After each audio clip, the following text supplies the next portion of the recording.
Kene geldin kulüp, sevindirip sen bizlerini. Sana umudumuz pek çok, sana tek sana.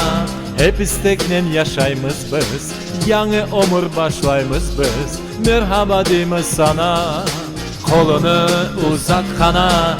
Yanı yıl yanı sene, şenlenemiz biz gene. Kubanıp yaşayımız, seni alkışlayımız. Yanı yıl yanı sene, şenlenemiz biz gene. Vatanda yaşayımız, seni alkışlayımız. Ay geçe yıllar geçe, bu zamanlar denişe. Kubandır sen bizlerini hepimizni. Hep isteklen yaşayımız biz, yanı omur başlayımız biz. Merhaba deyimiz sana, kolunu uzatkana. Yanı yıl yanı sene, şenlenemiz biz gene. Kubanıp yaşayımız, seni alkışlayımız. Yanı yıl yanı sene, şenlenemiz biz gene. Vatanda yaşayımız, seni alkışlayımız.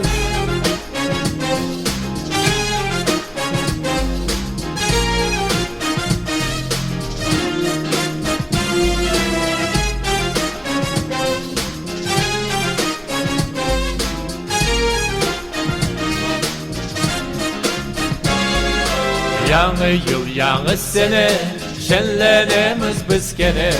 Kubanıp yaşayımız, seni alkışlayımız. Yanı yıl yanı sene, şenlenemiz biz gene.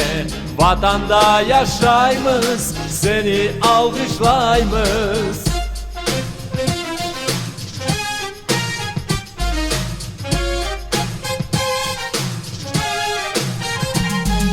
Yanı yıl yanı sene, şenlenemiz biz gene.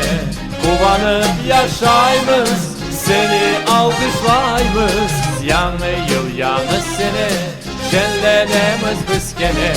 Vatanda yaşayımız, seni alkışlayımız.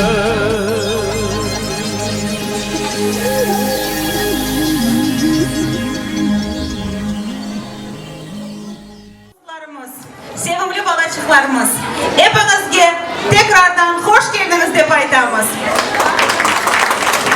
Biz bugün Güzel Şen restoranında kış bayramını geçirmeye karar verdik. Bakınız nasıl bir restoran, bembeyaz. Tamam, kış bayramını kıştayın, doğru mu bağlar? Evet.